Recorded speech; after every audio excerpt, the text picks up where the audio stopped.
Everyone, and welcome back. Welcome back. Great to see you all back and ready for what's going to be a really big weekend and a really big day. So for those of you that don't remember, my name's Emily Jenke from Democracy Co, and you'll notice today that we don't have Nicole, Kimbra or Keith. And the reason we don't have Nicole, Kimbra or Keith today is because they're running a citizens jury in Geelong. So right at this very minute, there are 450 people in Australia part of citizens juries. So I just thought I'd give you a bit of a sense that there's another jury happening way over there in Victoria. But they'll be back tomorrow. In their place, we've got a couple of extra facilitators today, and I've got to lay eyes on them. So Joel is over here waving, who you'll get to see over the next, he'll be with us for the rest of the time. And also Abby, she's just in that direction. Both got red t-shirts on, so hope you get to know them. Before we get started, I just wanted to remind you, we're obviously in a different space, remind you about the evacuation procedures. So there are two steps. There's a first tone is an alert, it's a beep, beep, beep. That's a prepare to evacuate, secure materials, switch off all appliances and await further instructions. Then you hear the old second tone, which is whoop, whoop. Sounds better than me, probably. And at that time, you just need to follow staff instructions about where to go. In terms of toilets throughout the day, there are actually two banks of toilets in these two rooms. So one is just over there behind the black curtain. You'll see the yellow men's and ladies, so you don't need to go out into the foyer. And there's another group of toilets at the far end of Hall K, where you were registered. So, and obviously there are toilets throughout the venue. Just want to get you, I suppose, started on today's purpose. And up there on the screen is our remit, which is under what circumstances, if any, could South Australia pursue the opportunity to store and dispose of nuclear waste from other countries. You'll see that throughout the day, it's on your books, it's everywhere. It's really your anchor point as we embark on a really big education and learning session today. There are 32 witnesses coming in. We've got the opportunity for you to get your questions answered, but it's really up to you today to make sure that you seek to understand as much as you can about the things that are really important to you. And we're going to go through the witnesses and the process and the rest of the morning in a little bit later on. So the simple sort of take-home message, not that you're going home hopefully, is that get ready. It's a big learning day, lots happening, and in a minute we'll take you through that. Also wanted to just reintroduce you to Ian Walker from New Democracy. Ian, got anything to add for us? For me today. Here we go. For you. Have we got sound? Thank you. I really appreciate, my starting point for today is the 22 people who chose to send me an email or give me a call, who poked at something and said, not sure I like your question. I feel limited by these options. And because I've done this before, there's one simple thing I want to share. There's one thing I want you to have in mind as you go through and listen to the speakers. This is a really simple exercise in just say what you want to say. It's not a survey. In surveys, questions matter a huge amount because you're getting stopped on the mall and asked something in 2 minutes. But here you get the time to break it apart. You know the topic that you're discussing here. I want to use an interesting example of why the three options mindset doesn't matter and why you're going to get to freely write. And anyone who's sent me something about the question through the week and I was in touch with, no one asked one question. Should versus could. When you freely write, you're quite free to say, I'm going to do both sides of this for neutrality. South Australia could pursue this opportunity. We have faith in the technical evidence that we heard, but we don't think we should for these reasons. You're equally free to say, I think South Australia should, but we don't think that we could. Without turning this into a Dr. Seuss book, I'm glad I got that out without stuttering. All I'm trying to convey to you is, you have a very clear starting point, but it's just a starting point. You're not going to go through a polling exercise.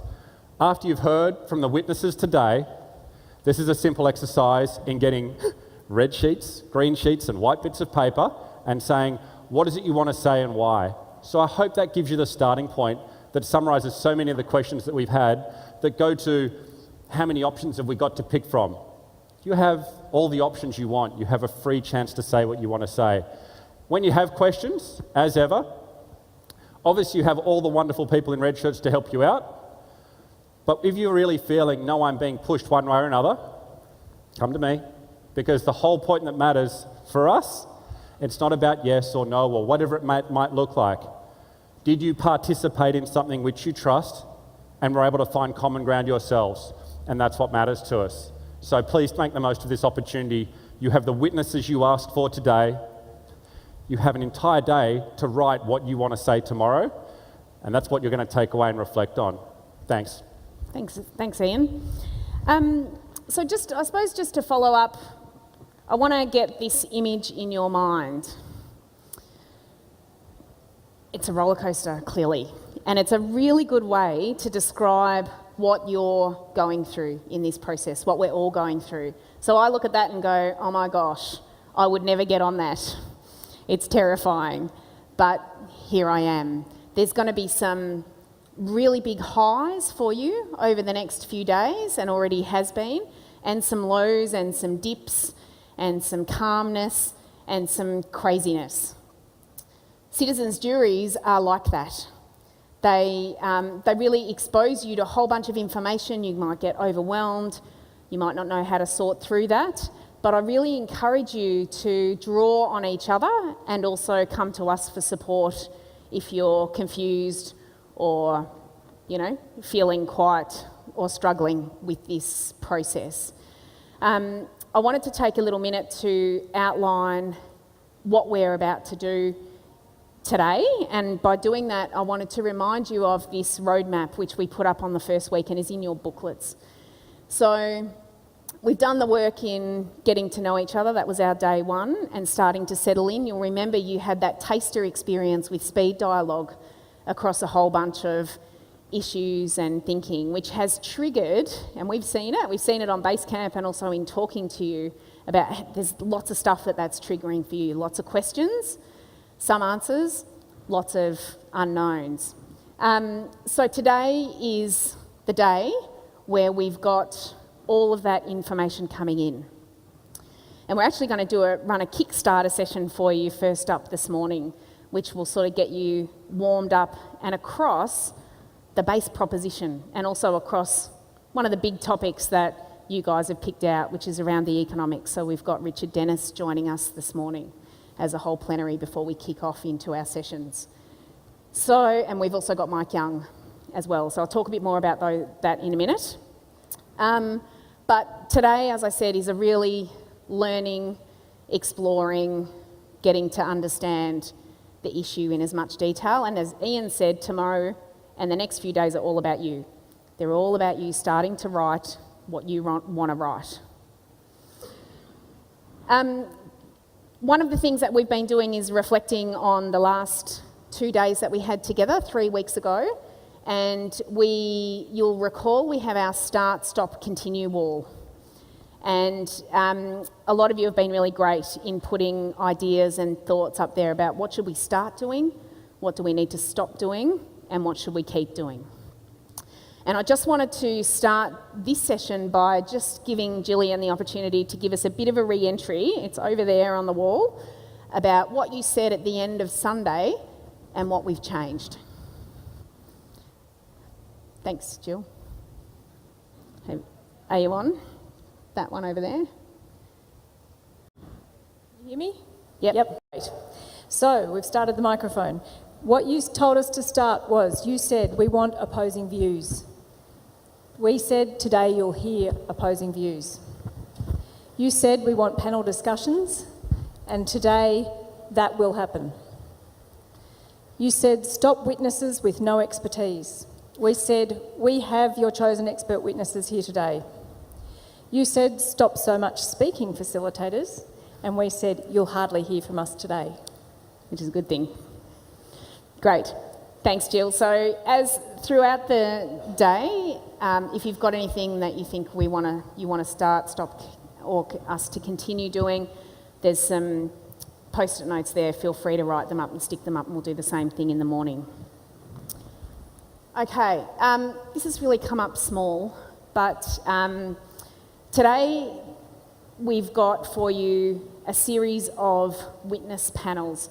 So as I mentioned, we're starting with a re-entry, a bit of recentering, a Kickstarter to get you, I suppose, thinking about some of the big issues that you need to look at in the witness panels.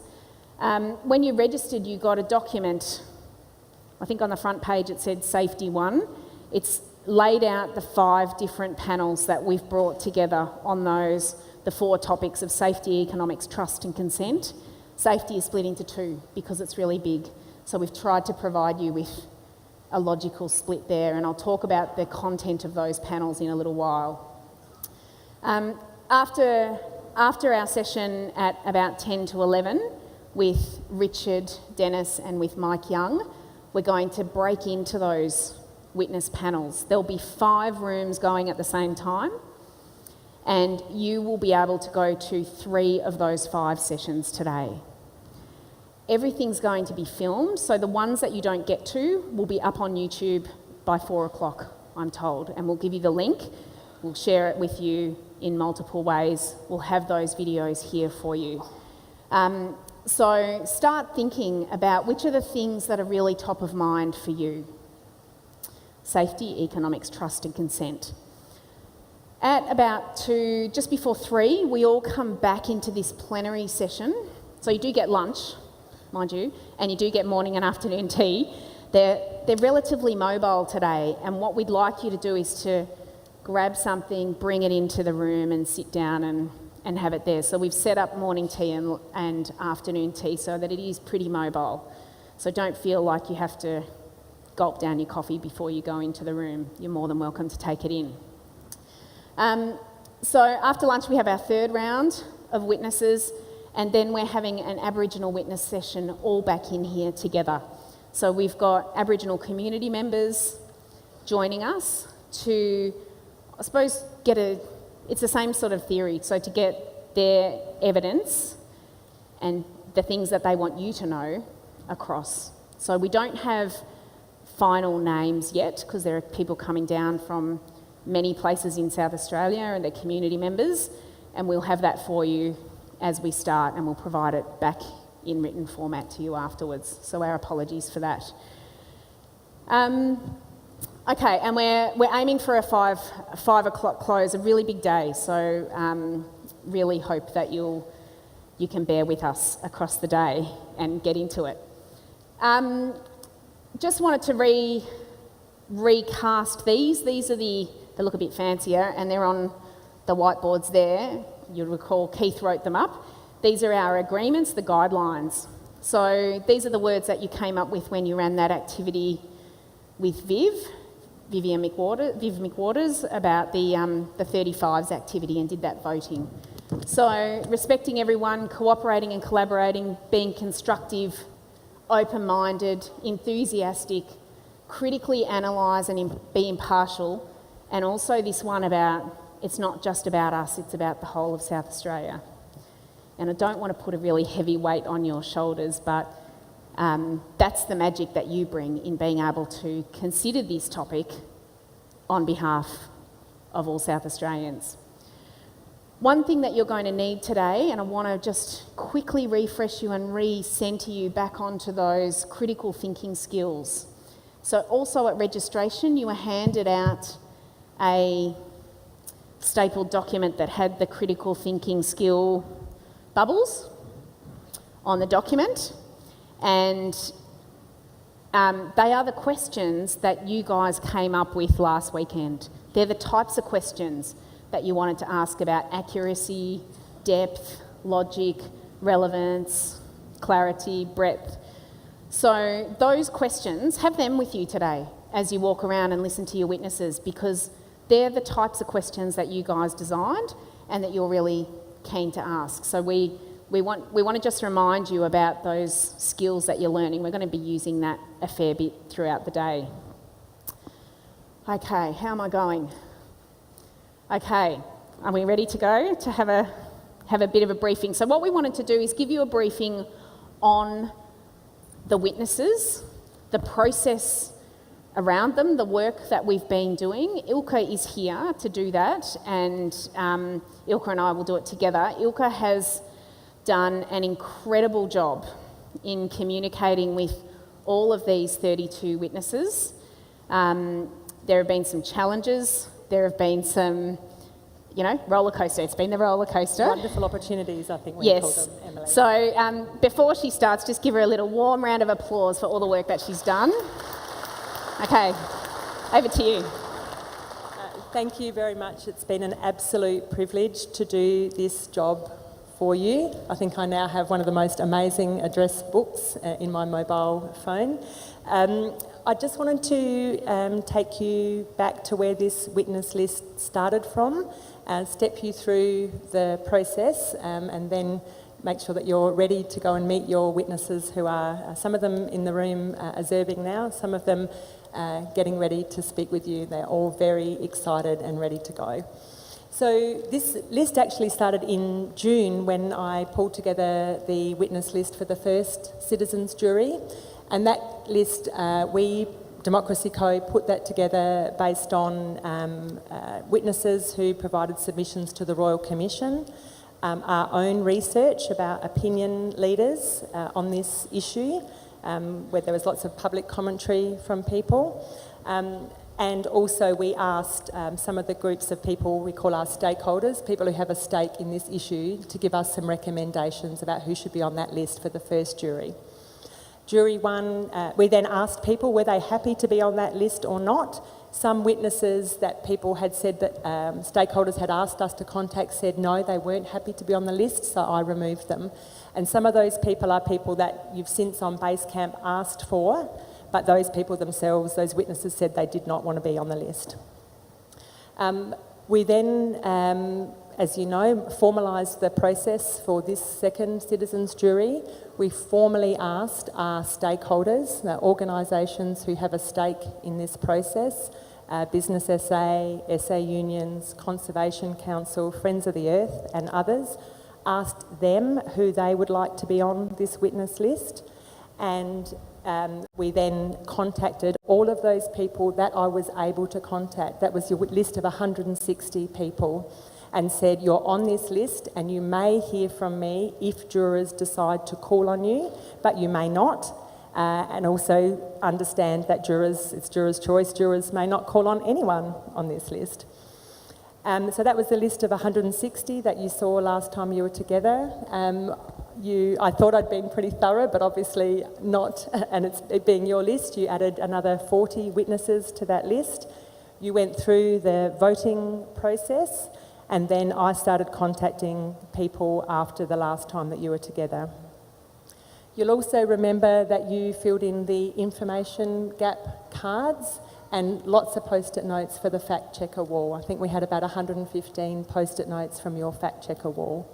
So we at Democracy Co reviewed all of those fact checker questions and also the information gap cards. And I think just to say, I can say personally, as the lead person on your witness list, I hadn't anticipated that there would be over 200 of those cards completed, and it took us quite a long time to put that information in a wonderful Excel spreadsheet and to analyse it and to map it against the witnesses that you'd chosen. We then at Democracy Co made a decision based on what we understood to be your intent to invite 3 more witnesses, which are marked on your list. Dr. Tim Johnson, Dr. Tony Hooker and Keith Baldry. Tim Johnson to address your requests for more information about the potential business case for the nuclear waste disposal facility, and also that you wanted some sort of debate, which we're going to be having. Not a debate. Not a debate, to hear different positions and to be able to make some, to be able to hear those different positions. Not a debate. Then Dr. Hooker to help to hear about the concepts of radiation and human health, and Keith Baldry to talk about regulation. And you have all of their bios in your great long bio document and on your list here.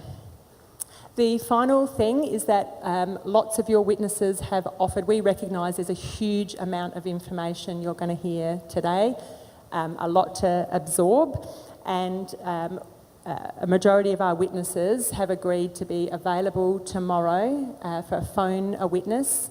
I think that's a huge contribution from them on a Sunday after they've already given, along with you, most of their day today.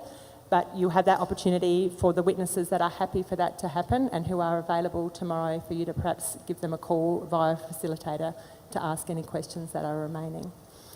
So I have spoken with most of your witnesses now. They are very keen to get started, to hear your questions and to participate in this unique process. So it's unique for all of us who are in the room, and it's also unique for witnesses. This is a different way for them to be able to answer questions from people in the community. So we're all excited to see how it goes.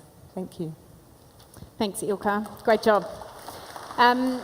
Okay, so in terms of what we're doing now, as I mentioned, we have noticed, and in the information gap cards, the fact checker questions, a whole bunch of things that you've been saying, and even on Basecamp, that it would be really valuable, I suppose, to start the witness session by recentering you on the base proposition and also the big ticket item that you guys voted on, which was testing the assumptions in the economics in the Jacobs report. So from those information gap cards, sorry Tony, we're just going to continue.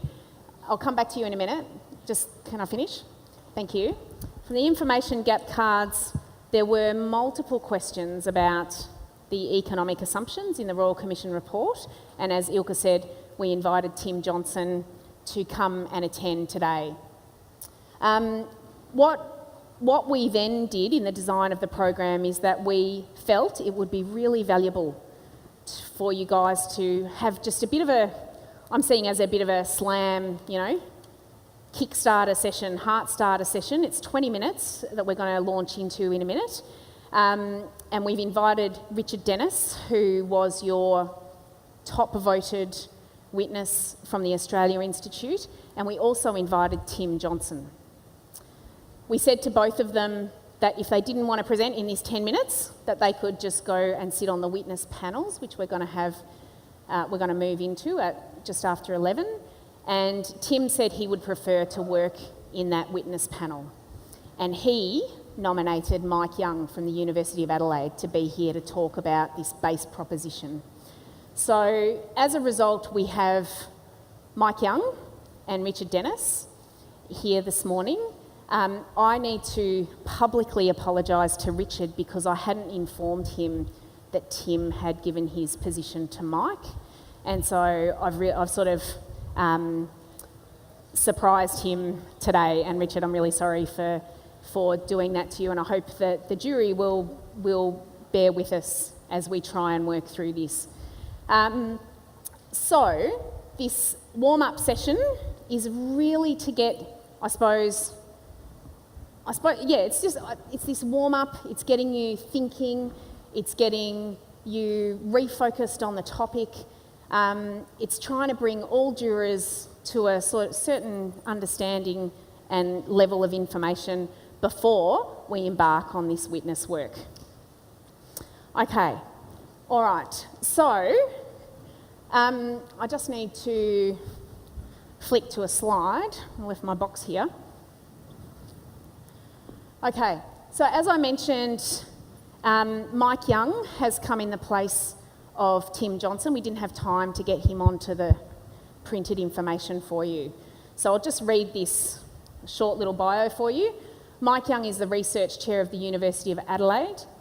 He currently holds that position of Research Chair in Environmental and Water Policy and is a Fellow of the Nicholas Institute for Environmental Policy Solutions at Duke University. Mike was the founding Executive Director of University of Adelaide's Environmental Institute. He's a Fellow of the Academy of Social Sciences in Australia and a Distinguished Fellow of the Australian Agricultural and Resource Economics Society. Mike holds an honorary chair at the University College London. He was appointed to the Whitlam and Malcolm Fraser Chair in Australian Studies at Harvard Uni in the 2013-14 academic year. Mike's been recognised as SA Environmentalist of the Year, was a member of the Wentworth Group of Concerned Scientists, and that's me, Mike, you said to change that. Everything's falling apart. And has been awarded a Centenary Medal for his contribution to environmental economics. Mike was also involved in providing advice and information to the Royal Commission, and he's agreed to come and talk to you about the base proposition that's in front of you. So please join me in welcoming Mike. Do you want to sit? I need a controller. Thank you. I feel like a circus performer when I should be doing somersaults or something exciting when you're in the middle of an arena and there's a lion to come and eat you or something. But thank you all for your time being here, the time you've given to what I think is one of the most important decisions that South Australia might consider making over the next decade. I'd like to acknowledge all the Aboriginal people who are custodians of all of Australia, not just this state. This is a very important issue for them, and I was lucky to speak to groups of them actually earlier this week. What's the basic proposition?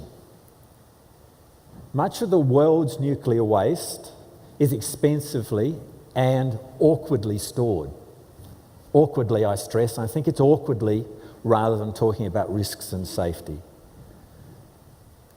South Australia has a unique combination of all the things that you go through on a global checklist to think about nuclear storage. It's on the very top priority. It's a very unique combination of political, environmental and social circumstances. South Australia could, and I use the word could, take advantage of this opportunity. If we did do that, then there would be a dramatic transformation of the state. I've just finished writing a book on transformational change, and I've spent a lot of time at Harvard thinking through what happens when countries, regions go through transformational changes. It's a very interesting process that can bring massive benefits, change things dramatically. I chaired a group called CMAC, which was a group the Royal Commissioner set up to advise him on the economic analysis. It was a group of professors chosen carefully from South Australia and the rest of Australia because of their expertise. Our role was to guide him on the choice of consultants who would do the work, the methodologies that would be used, not to get into the data, but to read the reports and at times send the people involved back and say, look, more work needs to be done, do this and do that. It was a very interesting process to be involved in. What's the core proposition that comes out of this? The core proposition is that South Australia accepts waste. The waste has been, particularly the most important bit of it, has been taken out of a nuclear plant, cooled down and placed in a canister. Typically it'll be more than 10 years since it left the nuclear power plant, which means it won't explode, and the real risk is radiation. One of the first bits of advice that the committee gave us said, you have to be very conservative if you're going to do this analysis. Don't do it as simply a profit-making venture. So we said to the Commissioner, and this is now in the report, that there should be 100% payment up front for any waste that the state accepts. So do not accept waste on a long-term payment contract and find you've got the waste and someone defaults in the money down the track. Build that in. Place immediately money in a fund that would benefit the state. So every time $1 is deposited, 15% of it would go straight to a state wealth fund. Don't spend 10, 15, 20 years building the place and the cash flow starts to come. There needs to be cash flow from day one. So when the money comes in, the first payment's made, put 15% aside. And then transfer all the profits as well as that money from running this business through into a state wealth fund that's managed independently at arm's length from government, so that no government can say, we've got a great idea, we want to build a new X, and take the money out. They have to wait for the money to become available to do that. Transport all of the canisters that arrived, and there's a photo of some of them up there. They're very, very heavy things. You can stand up close to them. Transport them to an interim storage facility where they'd sit in the air for a while they cooled down until they could be put down into a deep storage facility. And once we've taken all the waste that was planned over the life of the project, which goes through for 120 years, backfill the hole that they go into. So 400-500 metres down, bury all these canisters and leave them there forever. It'd be very hard to get back down because it's filled in. That's the basic proposition. One of the things that's important for you all to understand, I'm an environmental economist, not a nuclear expert in the sense of understanding radiology, etc. But what I do know is that the rate of decay comes down very quickly in the first 10 years and then starts to tail off. And these curves matter in terms of the way you think about these issues. What's the economics of waste disposal? The modelling that was done under CMAC supervision by Jacobs, and you'll have a chance to talk through it later, comes up with some very big numbers. Some very, very big numbers. And that's under the framework that's put together. This state wealth fund, managed much the way that Norway manages its sovereign wealth fund, would grow through time and could grow significantly. And the structure we suggested is one would grow it through time. The result is a massive number in billions of dollars. How do you talk about this and imagine it? When I think about it and think, well, it would be enough money that the state government every 2 years could pay cash for a new Royal Adelaide Hospital and build another one. It's a lot of money. Now, this is what the modelling comes out with. It's also $3,000 per South Australian per year, going forward year after year. It would grow the state revenue by 4.7%, which is a big jump. The proposed structure I've talked about a little bit already, but essentially says the money comes in, 15% would go into state wealth fund. The rest of the money would go into a business structure. The profits for that, and we don't really know how profitable it would be because there's so many assumptions that still have to be put aside as you work through costs of ports, where you choose the site, etc., would also flow into the state fund. This is how it was modelled.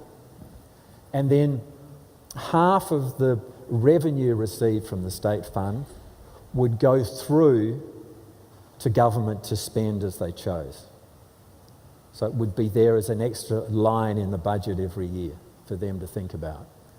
As we worked over, and this wasn't modelled, but it's something CMAC came up with and went through into the final report of the Commission, we suggested there should be a reserve fund. Why would you have a reserve fund? Because there are lots of contingencies and unknowns around things that will have to be done down the track. We thought it was better to have a structure which held money for the reserves so that the business side would not be able to go into the state wealth fund and say, look, we need some money, for example, to fill in the site and we got the costs wrong, we budgeted X, so we have a separate reserve fund. These things can all be improved through time. This is a draft proposition, so you can think about the options. The assumptions that we put forward are quite detailed. The first one is we should assume there should be no nuclear power stations built. Assume you only take waste that can be seen already. You leave out the big countries of the world. You build a dedicated infrastructure. You discount project costs at 10 and 4%. You work out the break-even costs and conduct sensitivity analyses. You don't accept any waste until you can pay for the storage. So go out and sign up in the world until you have enough to be able to build a small storage facility to put the waste safely away. So don't get trapped without contracts in place. Put 50, I've talked about the percentages already. The other advice we gave, which was very, very important, was that we should keep the economics of this separate from all the non-market economic type things that I specialise in my career. Get the economics sorted out and then debate about all of the community, social, environmental risks. Don't go out and do a non-market valuation and come back with a number that you people can't really deliberate on. And release all of the Commission's reports, but also, most importantly, work hard to make sure that the governance arrangements for the State Wealth Fund are correct. The sensitivity analyses that came back to us, and we looked at, show that even if the numbers, the preferred numbers that they think, or their best estimates, are out by orders of 20, 30, 40, 50%, it's still a very attractive deal. In my judgment, it's worth going forward to look at the next level of detail. What matters is how much of the waste South Australia could reasonably assume to get. If it's 25%, then it's still viable. What would you use the State Wealth Fund for? Mike, we've got 1 minute. Right on target. Yeah, beautiful. You could adopt some new policies, some very different ones. You could have fewer state taxes, get rid of stamp duty, something I'd love to see happen. You can improve educational outcome. My daughter is married to a Norwegian. Why? Because in Norway they have a sovereign wealth fund. Her husband, or now husband, came paid by the Norwegian government to come to South Australia to study agricultural business. They're now married as a result of a commitment that Norway has to pay the full cost of all university students to study anywhere in the world. That would be transformational if South Australia adopted a thing. We can improve Aboriginal development, we'd have significant regional development and much more state infrastructure. That, to me, is almost the conclusion. To me, there are a lot of steps that have to be put forward. A transformational change involves lots of steps. I've only spoken to you about the financial ones. There are important GST implications and possible impacts that Australia needs to think about and South Australia needs to think about our reputation. Thank you very much for the chance to talk to you. Thanks, Mike. Excellent. Okay, so just while we're getting Richard's bio up on the screen and we introduce him, I just wanted to let you know that I've just arranged with Angelo, the amazing Angelo, to have some printed copies of both Mike's and Richard's presentation for you. So we've got printers, you're going to hit the print button, just so you've got a reference point to that. The other thing that I did neglect to say is that we're not doing Q&A in this bit, and Richard is going down to the economics panel. I'm not sure if Mike's sticking around for the morning, but anyway, you've got your opportunity to nab him if you need to. Okay, so wanted to introduce you to Dr. Richard Dennis. So Richard is the Chief Economist at the Australia Institute. An economist by training, Dr. Richard Dennis has worked for the past 20 years in a variety of policy and political roles. He's an adjunct associate professor at the Crawford School of Economics and Government at the Australian National Uni. He's known for his ability to translate economics into everyday language, which I think is why you picked him. There's lots of excited jurors, Richard, to meet you. He's published extensively in academic journals, has a fortnightly column in the Canberra Times and Australian Financial Review, and was the co-author of the best-selling Affluenza with Dr. Clive Hamilton. His latest book, Econobabble, was launched by Laura Tingle in February 2016 Welcome, Richard. Thanks for your time. Thank you.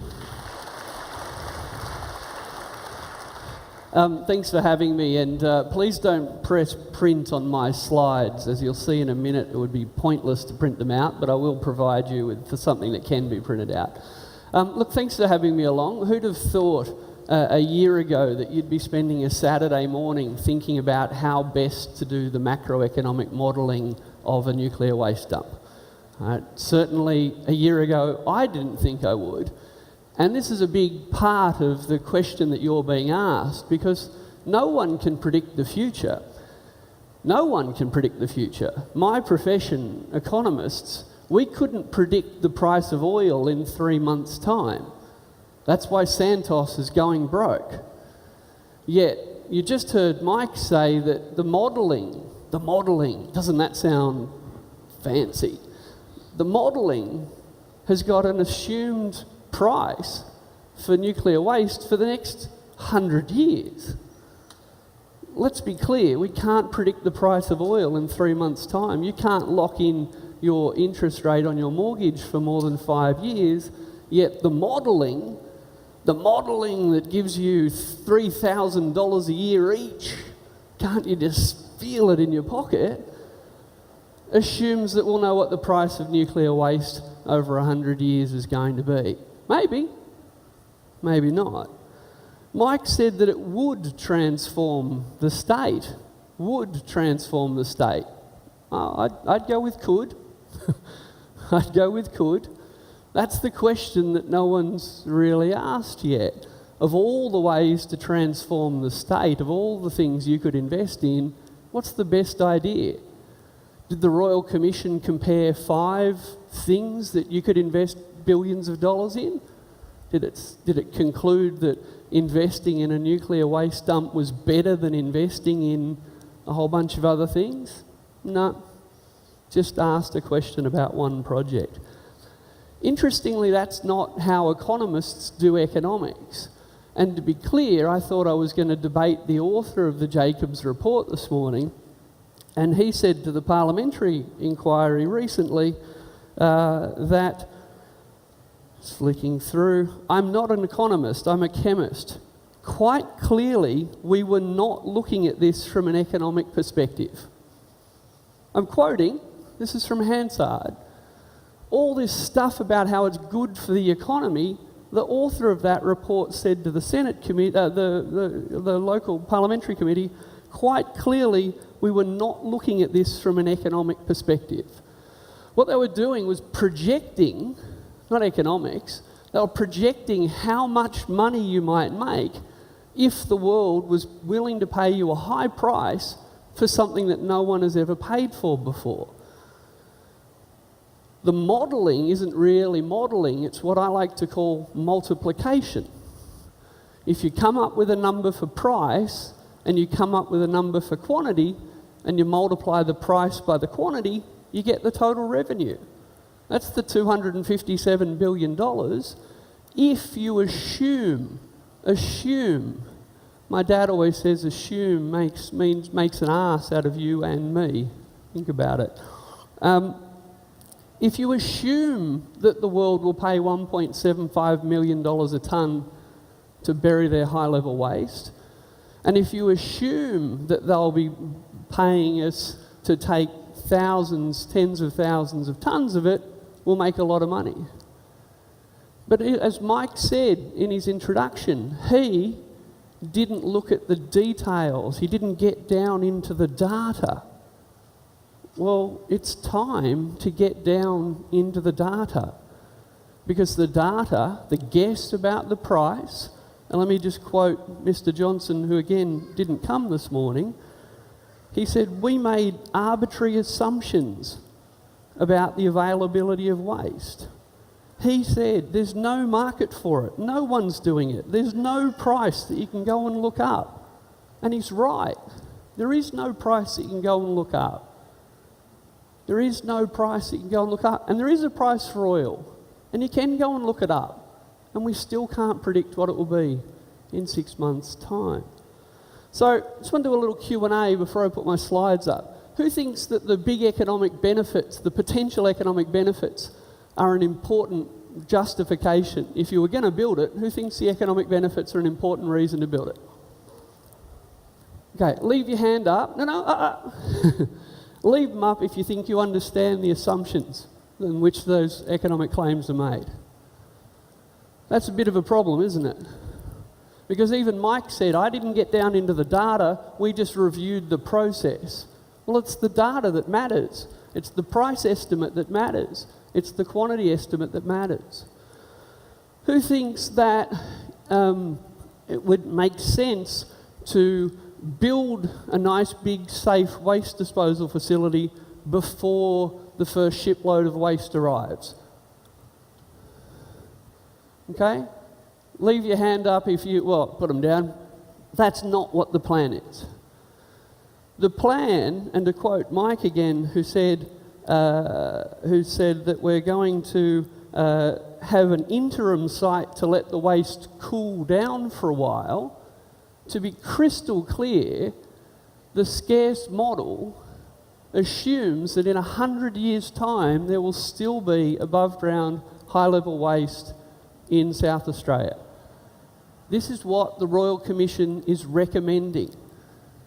Now, can we start running my slides, please? These all come straight from the Royal Commission's numbers. So 3,000 tonnes of waste start showing up every year in a temporary above-ground storage. 3,000 tonnes still coming in 25th year, 28th year. Finally, we start to bury in year 28, but we're bringing in more than we're burying. Still going, 3,000 tonnes coming in, 1,500 tonnes getting buried. 35 years, we start to slow down how much is coming in. It's finally equal to how much we bury. But look at that big pile in the middle. 65 years, you've still got 70,000 tonnes stored above ground.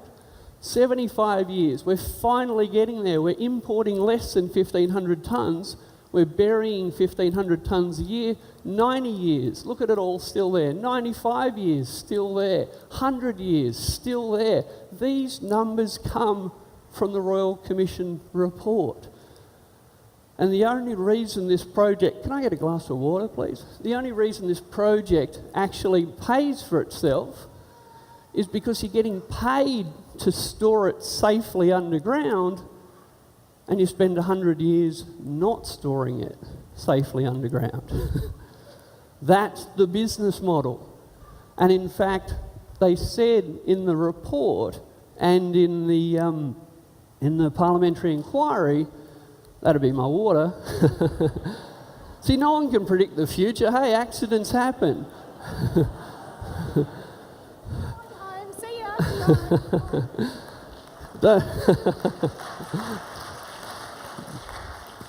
Don't laugh for too long. I've only got 10 minutes to explain all of the economics of this project to you. I can't. But I can tell you that the price estimates... Do you trust me? Sorry, Richard.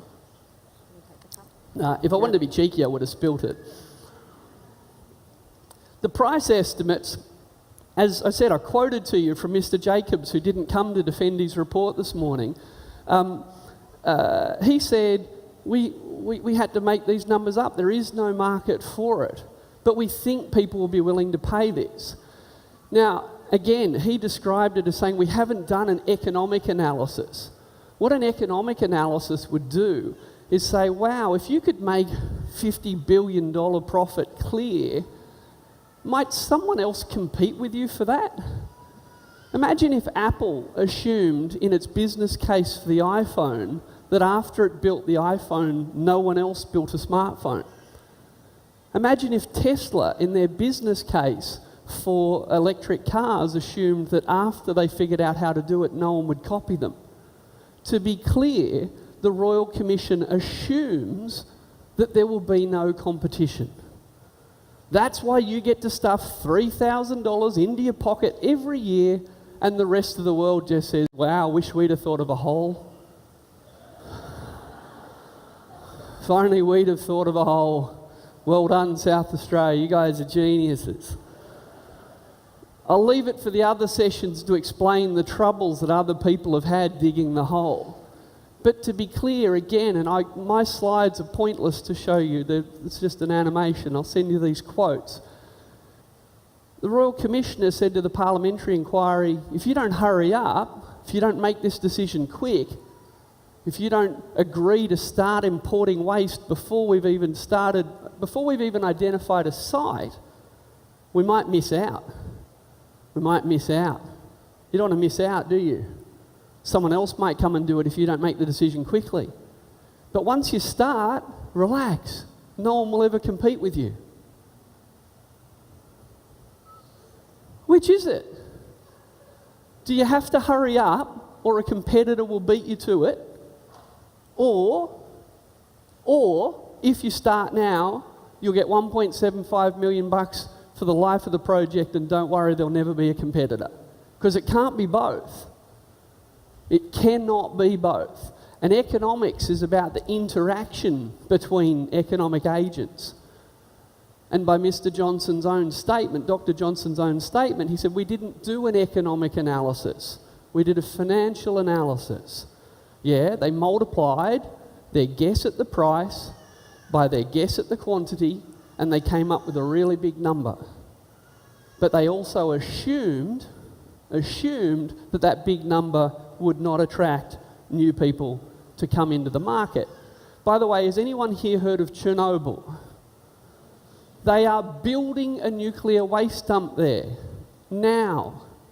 The Jacobs model assumes they are not building a nuclear waste dump there now. Someone is wrong. It can't be both. One of the estimates for where the nuclear waste for Australia will come from is the Ukraine. The Ukraine, that's where Chernobyl is. They're building their own.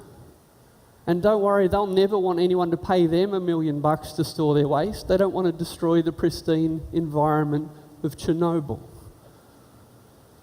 Just quickly on the economics. Of course people are worried about jobs. Of course you want to know what South Australia will do to create jobs. Well, let's be clear, if the model that Mike just outlined went ahead today, someone starting high school today will not work in this plant.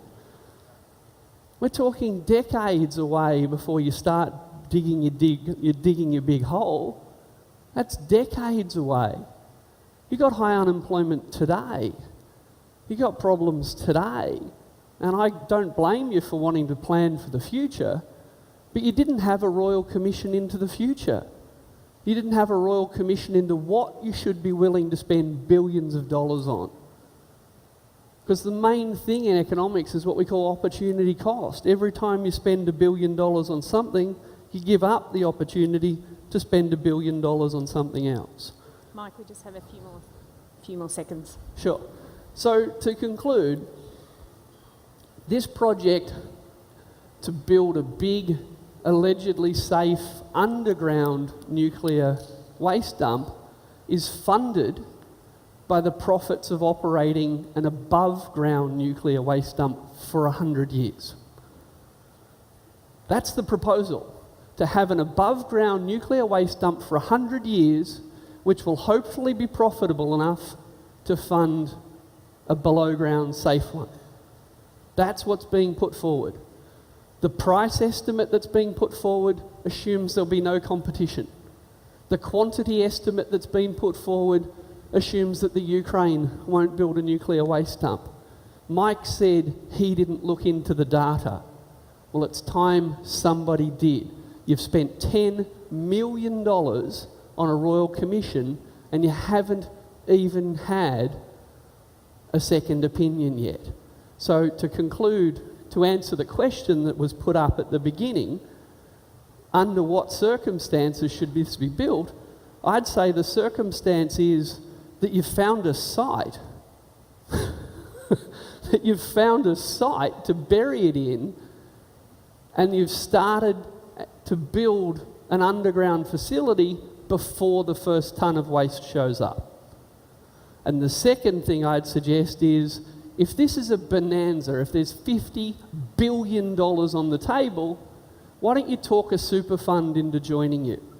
Why don't you talk the Japanese government into joining you? And you know what? You won't find one, because no one else would take the projections that the Jacobs report puts forward seriously. If you can't find the private sector willing to share the risk with you, that tells you how risky it is. Sorry, in 10 minutes I can't do more than that. I get 6 more minutes at the next session, so come along if you get time. Thank you very much. Thanks, Richard. Great, thank you. Thanks. Okay, so as I mentioned, Richard will be in the economics panel and able to answer the questions. But really just, and following Richard's leads, who thinks the critical thinking skills are going to be useful today? Yes, okay, so pull them out. You've got a whole bunch of resources in your bag. You've got the Royal Commission report. You've got information about critical thinking skills that you've created and also stuff we've provided to you. In the booklet, in your juror information booklet, you've got that deliberative guide. There's a tab called deliberative guide, which has got a whole bunch, which, you know, sort of looks at these different proposals or the different options in front of you and lays them out. So we're going to spend a fair bit of time using that next tomorrow. Okay, I wanted to just get that slide set up of mine again, because I've got some instructions for you. Okay, so as I mentioned, we are breaking now. We're starting in the next 10 minutes, and as you go to get some, as you head to your rooms, there'll be morning tea there for you to pick up on the way, so hopefully we'll get those panels started as soon as we can. This is the map, the location, and it's also, it's not on one single page like this in your witness little booklets that you got at registration, but the room is at the top of each session and we'll keep you on time. So as I mentioned, there are 2 safety rooms. So safety room 1 has witnesses who can speak. Oh, that's a good idea. I just saw someone taking a photo of this screen. Good idea. Take a photo if you want to. Safety 1 is about health, radiation protection and nuclear security. So if you're interested in that, you need to be in Riverbank Room 1. And you can choose whether you go there for this session, the next session, or the session after that. So each room will run 3 times. If you're interested in geology, the environment, transport and nuclear safety, that's in Riverbank Room 2. And we've got people to show you where you need to go to those rooms, and some of you were in there last time we were together for the speed dialogue. If you're interested in trust, which is about roles and responsibilities, transparency, legislation and regulation, that is going to be in this room, so stay put. If you're interested in the economics, from that little heart starter, from Richard and from Mike, that's about the assumptions, the modelling and the forecast. You'll have the opportunity to really get into that. That's going to be in Riverbank Room 3. And the last one is consent. So community engagement, rights, respect, inclusivity and ethics. That's going to be in Riverbank Room 4. A general announcement about where those rooms are: if you go out the door that you came in and you sort of head around the concourse on the inside in the foyer, if you keep going to the lifts, you can go down in the lift, or there's some stairs on the right that you'll see, some temporary stairs because they're doing the building, but we'll help you follow people in red shirts and we'll take you there. Your witnesses are there. How the sessions are going to run is a little bit uneven, because in some rooms there are more witnesses than others, and that's just because that's how it ended up. But every witness has a 6-minute opportunity to speak to you, and then as a room you get to do some Q&A. So in those big ones with the bigger number of witnesses, it's going to be a little bit less Q&A, and we've asked the witnesses to see what they can do to sort of help us sort that through so your needs are met, because they're there for you. They are not here for themselves. They've come to share their knowledge with you. So really want you to seek to get your questions answered. So what's also going to happen, lunch is back here in Hall J after the second round. As I mentioned, you get to choose where you go. Don't worry, If you don't get into the one you want to go into now, you can go there next time around or the next time, okay? So you've got 3 goes. If you want to stay in one room for 3 times, you're more than welcome. We're applying what we call the law of 2 feet. It's really up to you to go where you want to go today. It's the buffet of nuclear. Take your things. The other thing I did want to also mention, you guys have already been all over it. In the resource hub, there's all of the information that was there last time, plus there's responses to fact checker questions that you asked on the wall, and all of our stakeholder groups have been busy pulling that information together. So there are some documents, and we're going to try and keep that replenished as much as we can. We're getting those Richard and Mike's presentations printed. We'll hopefully run them to the economics room. It might just take us a little bit to run those through the printers. Okay, so I think we need to let you go. I don't think I've missed anything in the instructions. I hope I've been clear. Other person to mention to you is Wendy. So Wendy Russell, can you just wave vigorously? Wendy's also joining as a support person. So if you see Wendy, she's helping you out. All right, team, I will see you around the traps in the next little while.